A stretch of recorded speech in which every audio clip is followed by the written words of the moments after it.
है। आज वृंदावन में रास की स्थिति क्या है?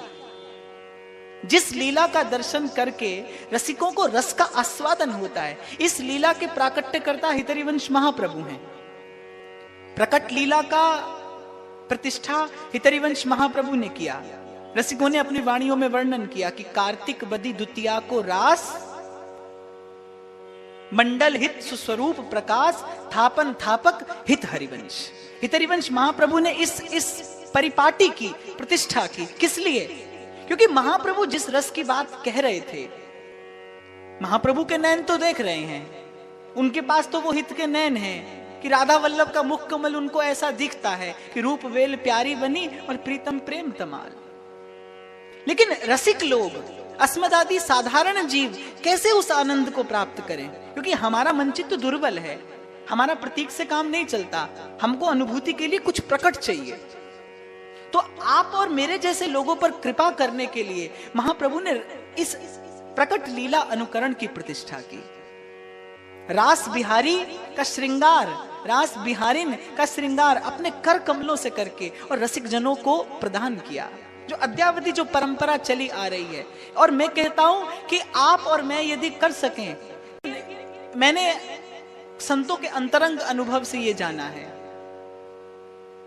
अंतरंग एकांत भजन करने वाले संतों के मुख से मैंने सुना है कि जो कार्य उनके कई कई समय के भजन से नहीं हुआ, वो उनका रास लीला का सेवन करने से हुआ, रास बिहारी की कृपा से उनका वो काम हुआ। किस लिए?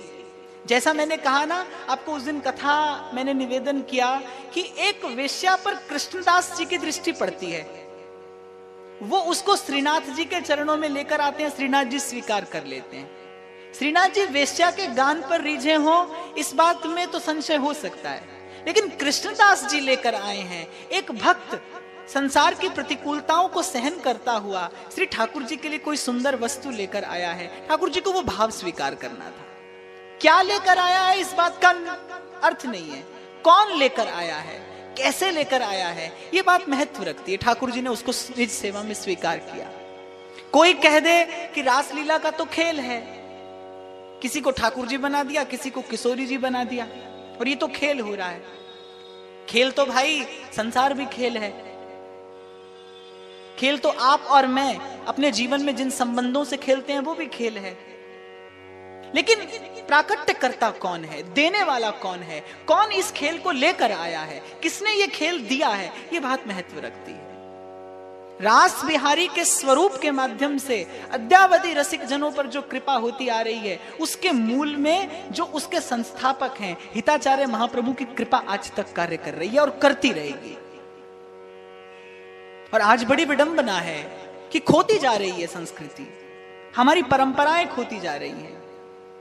और मैं आपसे कह रहा हूं कि इससे किसी आपकी या मेरी किसी एक की हानि नहीं है, इससे समग्र मानव जाति की हानि है। विगत कुछ दिनों से मैंने क्या चिंतन किया, श्री जी ने मन में ऐसा भाव डाला, मेरे मन में कुछ चिंतन हुआ कि वस्तुतः ये कितना सुंदर संकल्प है। अगर रास लीला के माध्यम से हम अपने आचार्य के दिए हुए इस धन को, आचार्य की दी हुई इस संपत्ति को संरक्षित कर सकें, तो आचार्य की कृपा प्राप्त करने का, रास बिहारी की कृपा प्राप्त करने का इससे ज्यादा सुंदर अवसर और कौन सा हो सकता है। और मैं तो कहता हूं कि गुरु किसी को किसी कार्य के लिए आज्ञा देता है कि बेटा जाकर ये कार्य करो, उसके बाद उसको आशीर्वाद मांगने की जरूरत नहीं है। गुरु ने योग्य समझा तो उसको वो कार्य दिया। आज आपके और मेरे जीवन में यदि ये समय आया है, आज आपके और मेरे जीवन में यदि ये घड़ी आई है कि हम इस रासलीला के संरक्षण के लिए, हम ब्रज की इस संस्कृति के संरक्षण के लिए, हम अपने महाप्रभु की दी हुई इस प्रेम संपत्ति के संरक्षण के लिए, दंपत्ति संपत्ति के इस भाव के रक्षण के लिए कुछ कर सकते हैं, तो हम आशीर्वाद ना मांगे, हम लग जाएं इस कार्य में। उन्होंने हमको योग्य समझा है तो हमारे जीवन में यह समय आया है। नहीं तो बाप उसकी सामर्थ्य है, वो जो चाहे तो कतरे को समंदर कर दे। मुझे प्राय करके सबसे सुनने को मिल जाता है कि आप कथा कहते हो, ऐसी कथा कभी नहीं सुनी, बहुत सुंदर कथा है। मेरा मार्ग और कठिन हो जाता है ये बात सब सुन के, क्योंकि मैं जानता हूं ना, ये बात तो मेरा हृदय जानता है, इस बात का प्रमाण तो मेरा मन है कि वो किस पे क्या कराना चाहे उसकी इच्छा की बात है। उसकी दृष्टि हटे तो मैं लाख प्रयत्न करके भी 4 पंक्तियां नहीं बोल पाऊंगा।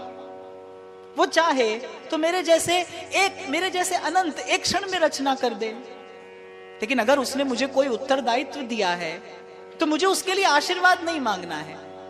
आशीर्वाद तो उसकी आज्ञा के मूल में है।